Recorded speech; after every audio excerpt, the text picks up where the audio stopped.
નમસ્કાર, વીટીવી ગુજરાતી.com પર તમારું સ્વાગત છે. આપણો દેશ ખેતી પ્રધાન દેશ છે, એટલા માટે જ ક્યાંક ને ક્યાંક આપણા દેશને ચોમાસાની ચિંતા હોય છે. આપણા ખેડૂતો ચિંતા કરતા હોય છે કે ચોમાસું કેવું જશે, વરસાદ કેવો પડશે. એટલા માટે જ હવે આપણે આજે વિંડીના માધ્યમથી જાણી લઈએ કે ખરેખર ચોમાસું ક્યાં પહોંચ્યું છે અને આ વખતે ગુજરાતમાં ચોમાસું કેવું રહેશે. સૌથી પહેલા તો આપણે જોઈ શકાય છે કે જે દક્ષિણ ભારતના જેટલા પણ રાજ્યો છે એ બધામાં ચોમાસાએ કવર કરી લીધું છે. હવે મહત્વની વાત તો એ છે કે શરૂઆત કેરળથી થતી હોય છે. હવે કેરળમાં જ્યારે પણ ચોમાસું સારું બેસતું હોય છે એનો મતલબ જ એમ થયો કે આવનારા સમયમાં આખા ભારતમાં ચોમાસું સારું જશે. હવે મહત્વનું છે કે હવે આ ચોમાસું ધીરે ધીરે ઉપર જઈ રહ્યું છે. હવે તમને કદાચ દેખાતું હશે કે જે ચોમાસું છે ને આપણે થોડું નાનું કરશું તો હવે દેખાતું હશે કે મહારાષ્ટ્ર સહિત મોટા ભાગના જેટલા પણ રાજ્યો છે ને ત્યાં કવર કરી લીધું છે. પરંતુ આ જે મહારાષ્ટ્ર અને મુંબઈનો જે એરિયા છે અત્યારે ત્યાં પ્રી મોન્સૂન એક્ટિવિટી ચાલુ છે અને 10 તારીખની આસપાસ ક્યાંક ને ક્યાંક મુંબઈમાં ચોમાસું બેસી જશે.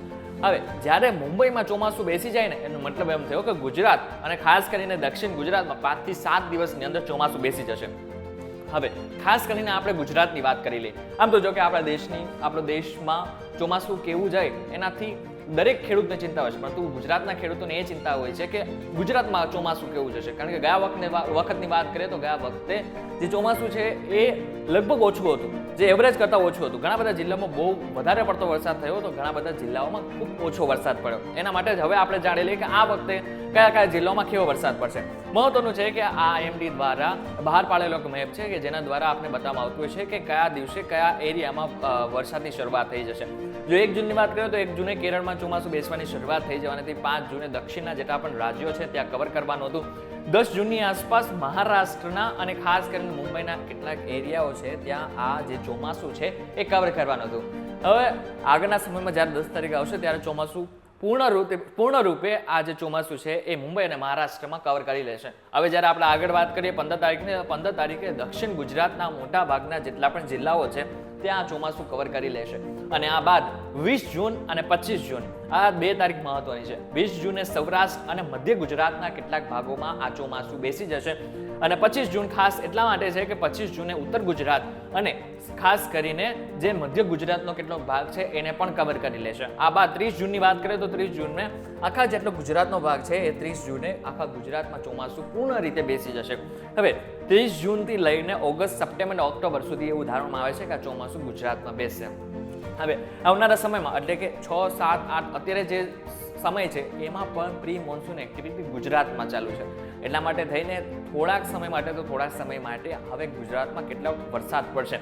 હવે કેટલો વરસાદ પડશે તેની વાત કરી લે. મહત્વનું છે કે 6 તારીખની વાત કરીએ તો 6 તારીખે નવસારી, વલસાડ, દમણ, દીવ અને નગર હવેલી, ડાંગ, તાપ, છોટાઉદેપુર અને દાહોદમાં થોડો અને છૂટો છવાયો વરસાદ પડવાની શક્યતાઓ છે. બાકીના જેટલા પણ જિલ્લાઓ છે ને ત્યાં વાદળછાયું વાતાવરણ રહેવાની શક્યતાઓ છે.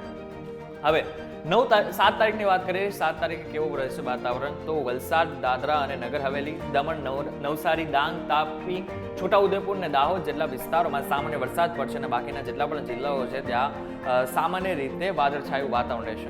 મહત્વનું છે કે જો આપણે 8 તારીખની વાત કરીએ તો 8 તારીખે પણ આ જ રીતનો માહોલ રહેશે, પરંતુ એમાં હવે સૌરાષ્ટ્રની એન્ટ્રી થશે. સૌરાષ્ટ્રમાં ગીર સોમનાથ, અમરેલી અને ભાવનગર, ખાસ કરીને નવસારી, દમણ, વલસાડ, દાદરા અને નગર હવેલી, તાપી, ડાંગ, નર્મદા, છોટાઉદેપુર, પંચમહાલ અને દાહોદ જેટલા પણ જિલ્લાઓ છે ને ત્યાં વરસાદ પડવાની શક્યતાઓ છે. હવે 8 ને 9 અને 9, 10 ને 11 આ એટલી તારીખો હશે કે જ્યારે સૌરાષ્ટ્રના મોટા ભાગના એરિયાઓને જે વરસાદ છે ને કવર કરવાની શરૂઆત કરશે. એક વસ્તુ સમજી લેજો કે આ પ્રી મોન્સૂન એક્ટિવિટી છે. દર વર્ષે જ્યારે પણ ચોમાસું બેસી જતું હોય છે ત્યારે પ્રી મોન્સૂન એક્ટિવિટી આવતી હોય છે. હવે પ્રી મોન્સૂન એક્ટિવિટીનો મતલબ શું થાય છે? પ્રી મોન્સૂન એક્ટિવિટીનો મતલબ થાય છે કે ચોમાસા પહેલાનો વરસાદ. હવે આ વરસાદ એવો વરસાદ નથી હોતો કે જ્યાં બહુ વધારે પડતો જ વરસાદ પડી જાય અને પૂર આવવાની સિચ્યુએશન આવી જાય, એવું કશું જ નથી હોતું. સામાન્ય એવો વરસાદ આવતો હોય છે, પવન વધારે પડતો ફૂંકાતો હોય છે, એના જ કારણે ક્યાંક ને ક્યાંક આપણા દેશમાં આગળનું જે ચોમાસું છે એનું અનુમાન કરવામાં આવતું હોય છે. ત્યારે હવે તમને સમજાઈ ગયું હશે કે આગળના સમયમાં ગુજરાતમાં ક્યારે ચોમાસું બેસશે અને હા, ખેડૂતો માટે હવે આવનારું ચોમાસું કેવું રહેશે. એક વસ્તુ નોંધી લેજો કે આ વખતે IMD હવામાન વિભાગ દ્વારા એવું કહેવામાં આવ્યું છે કે આવનારા સમયમાં જે ચોમાસું છે એ લગભગ 101% લઈને 110% સુધી રહેવાનું છે. એટલે આ સામાન્ય કરતાં ઘણું સારું માનવામાં આવે છે. ગયા વર્ષની વાત કરવામાં આવે તો ગયા વર્ષે ચોમાસું ઘણું ઓછું હતું અને સૂકું વાતાવરણ હતું. હવે એની પાછળના ઘણા બધા કારણો છે, પરંતુ હા, આ વખતે એક વસ્તુ સારી કહેવાય કે આ વખતે જે ચોમાસું છે એ ઘણું સારું છે. આ બાબતને લઈને તમારું શું કહેવું છે અમને કોમેન્ટ કરીને ચોક્કસથી કહેજો. વિડીયો થકી જો તમને કોઈ ઇન્ફોર્મેશન મળી હોય તો વિડીયોને લાઈક અને શેર જરૂરથી કરજો તથા આવા જ ઇન્ફોર્મેટિવ વિડીયોઝ માટે VTVGujarati.com સાથે જોડાયેલા રહેજો. અને હા, એક મહત્વની વાત, અમારી એક વોટ્સઅપ ચેનલ પણ છે કે જેમાં અમે તાજેતરના બધા જ અપડેટ આપતા રહેતા હોય છે, હવામાનના પણ. એટલા માટે જો તમારે હવે અમારી વોટ્સઅપ ચેનલ સાથે જોડાવવું હોય તો એની લિંક મેં ડિસ્ક્રિપ્શનમાં આપેલી છે. એટલા માટે જો તમારે જોડાવવું હોય તો ડાયરેક્ટ ત્યાંથી જોડાઈ શકો છો.